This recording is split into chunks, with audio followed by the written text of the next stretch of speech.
Let me start with a story you've probably heard before. It goes something like this. Thousands of years ago, our ancestors wandered the earth in small bands. 20 people here, 50 there. They spent their days searching for food, never knowing where their next meal would come from. Life was brutal and uncertain. Then someone had a brilliant idea. Why not plant seeds? Why not keep animals? This agricultural revolution changed everything. Suddenly, humans had control. They could grow their own food. They could plan for the future. With all that extra food lying around, not everyone needed to farm anymore. Some people could become priests, others could make pottery, and a few could even spend their time thinking deep thoughts. Villages sprouted up, then cities. Writing appeared, science flourished, technology advanced. And here we are today, typing on computers and flying through the sky. It's a compelling narrative. There's just one problem with it. None of it actually happened that way. This traditional story has been accepted as fact for generations. Textbooks teach it, documentaries repeat it. But when archaeologists started digging deeper, when they really examined the bones and artifacts and settlement patterns, they found something shocking. The evidence completely contradicts this narrative. What we're now discovering turns this whole story on its head. The transition to agriculture wasn't humanity's great leap forward. In many ways, it was a step backward. And the real reason humans made this transition, they're far stranger and more fascinating than anyone imagined.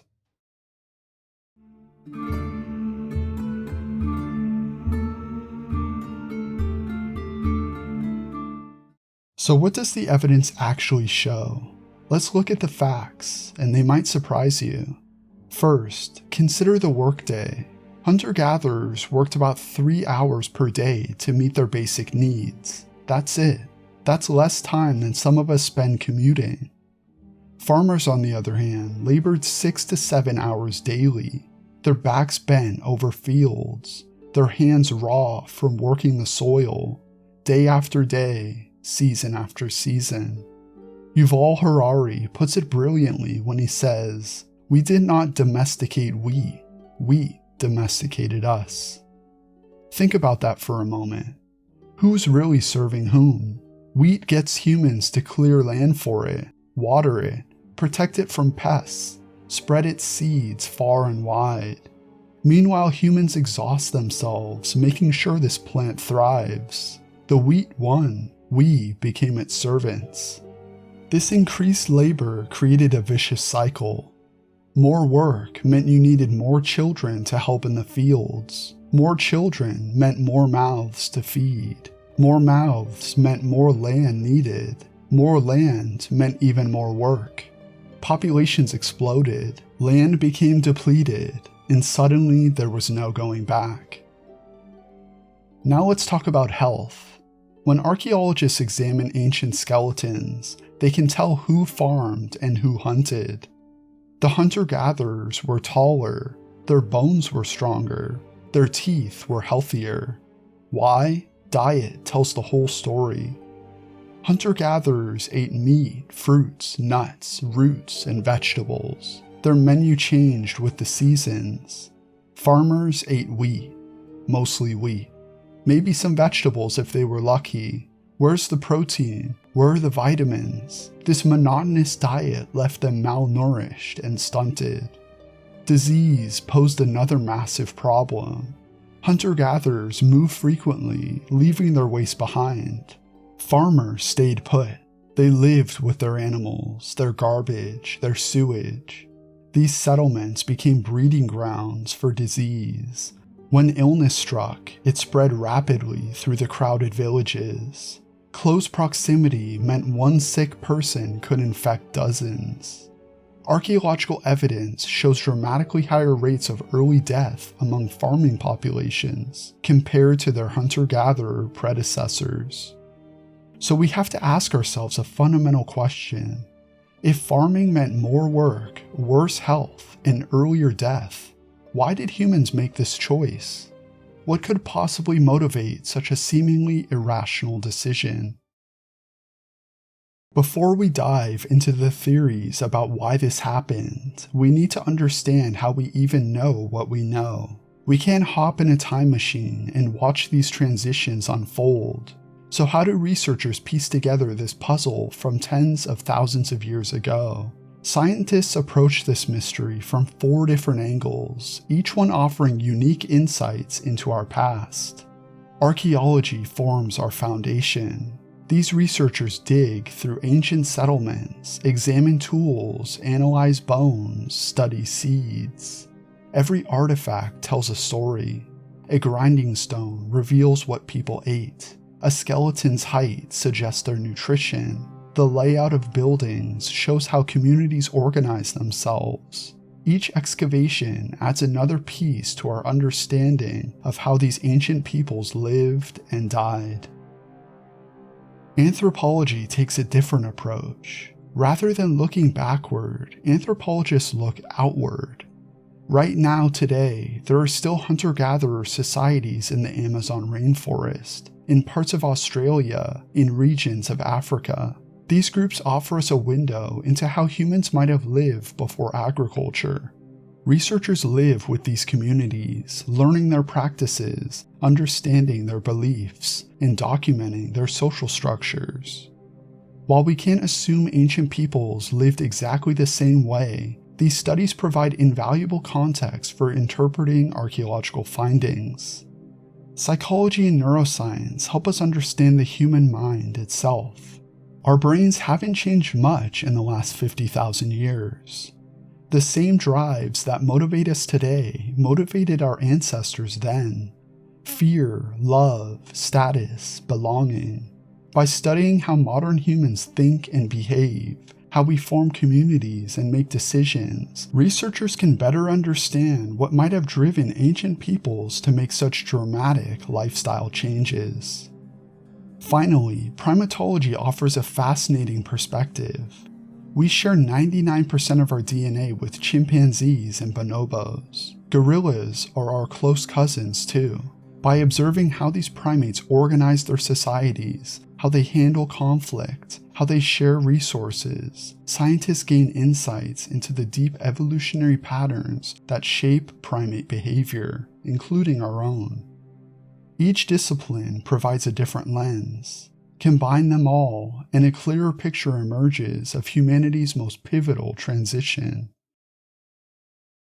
So what do these 4 fields tell us about why humans abandoned the hunter-gatherer lifestyle? Researchers have proposed 4 major theories to explain this puzzling transition. Let's examine each one and see what holds up under scrutiny. The first theory suggests that some humans forced others into farming. Picture this scenario. A strong, charismatic leader emerges. He gathers followers and makes others work the fields while he enjoys the fruits of their labor. It's basically the birth of exploitation. This idea draws support from guerrilla behavior. Mountain guerrilla groups follow a classic pattern. One dominant silverback controls everything. He gets the best food, mates with the females, makes all the decisions. The other gorillas fall in line. Could early human societies have worked the same way? Here's the problem. Humans aren't gorillas. We're far more intelligent, and intelligence breeds resistance. An oppressed group of humans has options. They can make weapons in secret. They can poison the food supply. Or they can simply walk away in the middle of the night.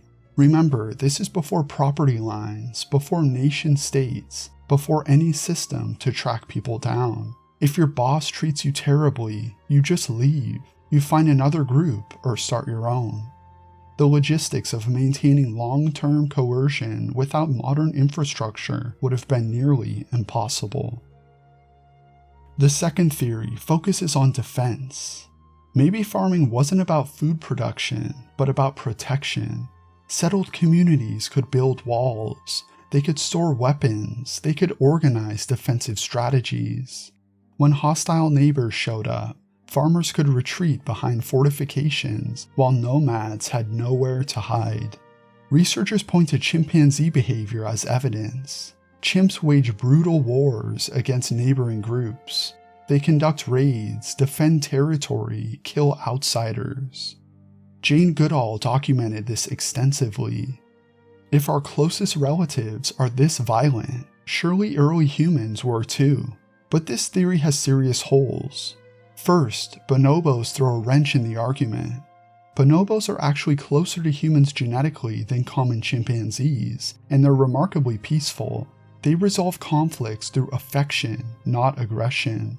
They share resources with strangers. They make love, not war. Second, the archaeological evidence doesn't support widespread early warfare. We don't find stockpiles of weapons from this period. We don't see mass graves from battles. The violence we do find appears mostly within communities, not between them. These look like sacrifices or ritual burials, not war casualties. If people were building settlements for defense, where are all the weapons and fortification remains from the earliest agricultural sites?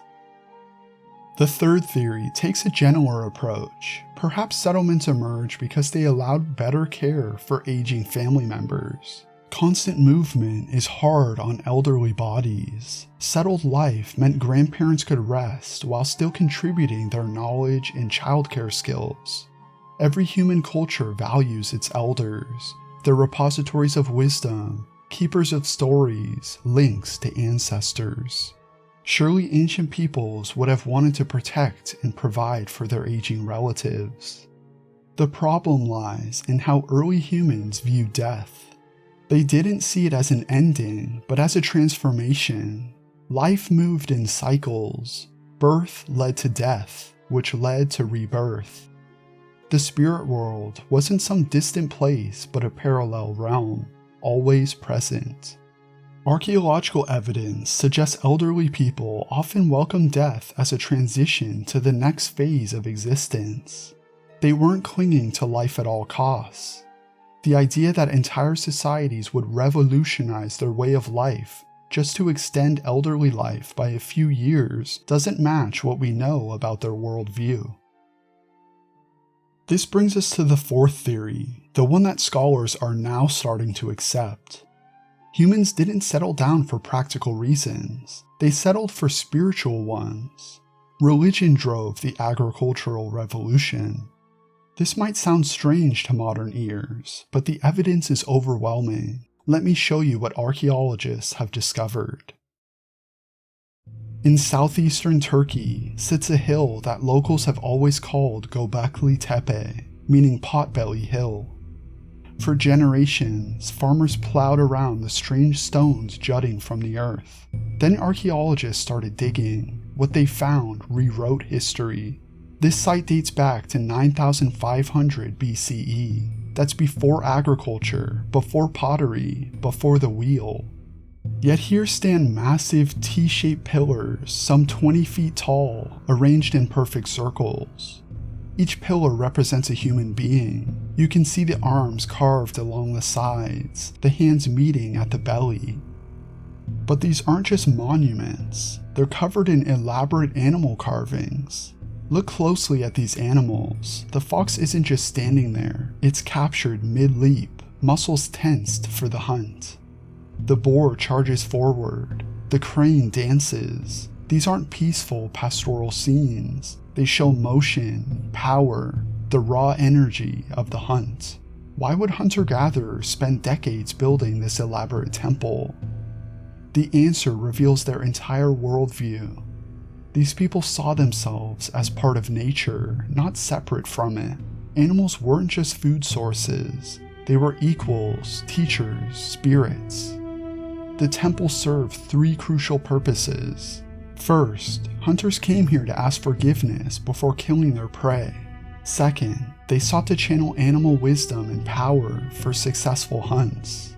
Third, they tried to befriend these animal spirits to form alliances with them. The construction itself tells us something remarkable. Moving these massive stones required hundreds of people working together. Hunter-gatherer bands of 30 people couldn't have built this.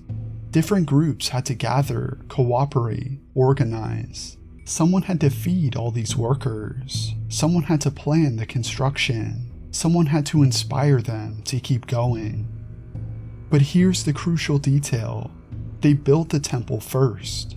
Only later did houses appear around it. People came for religious festivals, probably led by charismatic shamans who claimed special connections to the spirit world. Some visitors decided to stay. They built homes near the sacred site. A settlement formed, all because of religion. The site also functioned as an astronomical clock. The pillars aligned with celestial events. Sunlight hit specific carvings on specific days. This wasn't just a temple, but a cosmic calendar, connecting Earth to sky, humans to the universe. Moving back even further in time, we find the Natufian culture around Jericho. These people challenge everything we thought we knew about the progression from hunting to farming. The Natufians had 3 characteristics that shouldn't exist together. First, they were sedentary. They stayed in one place year-round. We know this from gazelle teeth found at their sites. Gazelle teeth grow differently in summer and winter. The Natufians have gazelle teeth from both seasons at the same location. They weren't following herds, they were staying put. Second, they had domesticated crops.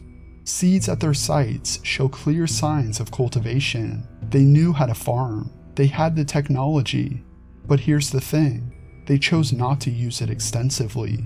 They remained hunter-gatherers who happened to know agriculture, like knowing how to ride a bike, but choosing to walk. Third, they practiced complex ancestor worship.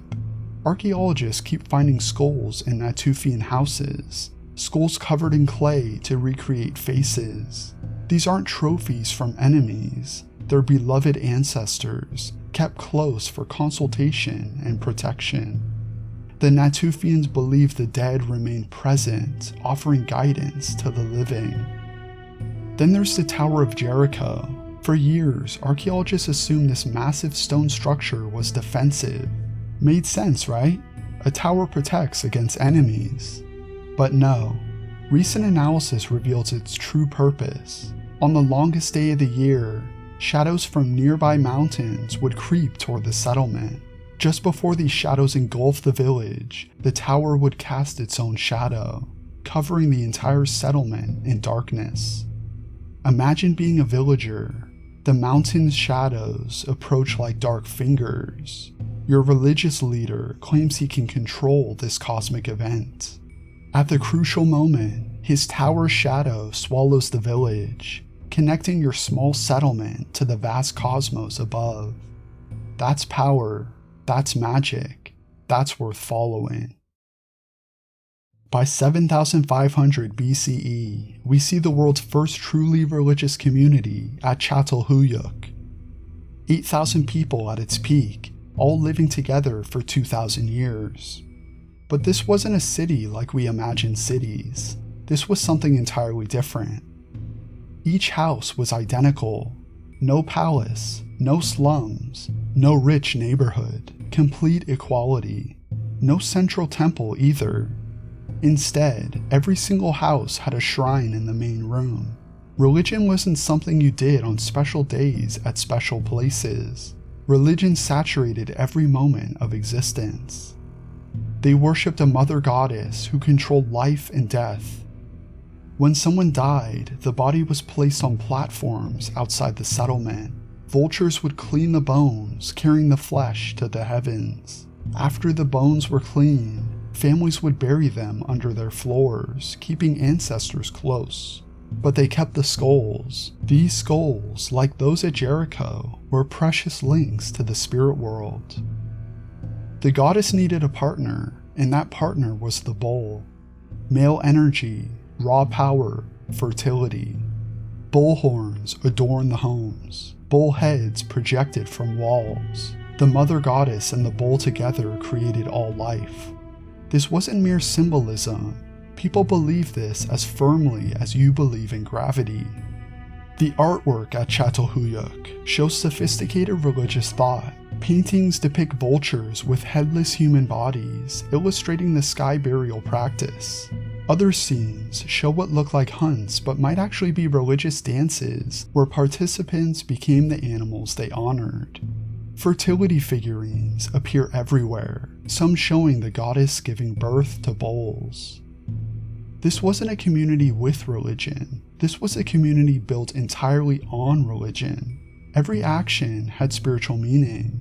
Every object held sacred power. Every person played a role in maintaining cosmic balance. So how did religion drive humanity's transition to agriculture? The process unfolded slowly over thousands of years.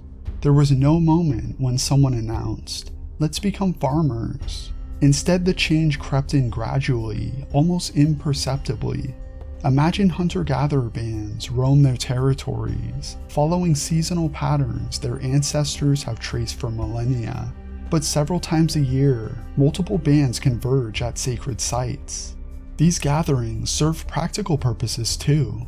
Young people find mates from other groups. Families trade tools and knowledge, but the main draw is spiritual. A charismatic shaman leads the ceremonies. He speaks of visions, of messages from animal spirits, of cosmic forces that demand attention.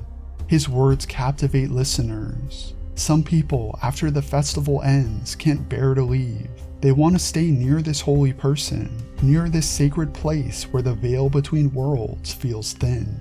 So they build shelters, first just temporary structures for the next gathering, then more permanent homes. A handful of families become a dozen, then scores. The shaman needs food while performing religious duties. His followers hunt and gather to support him and themselves. The settlement grows.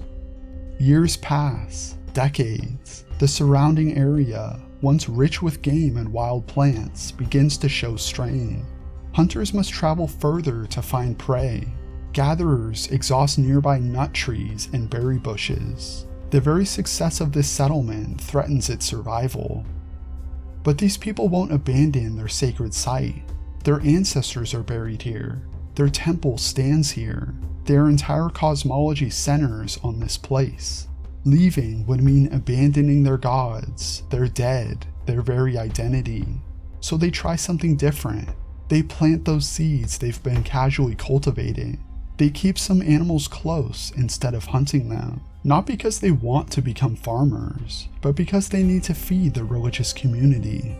Food runs short again. Some community members do leave, but they don't return to pure hunting and gathering.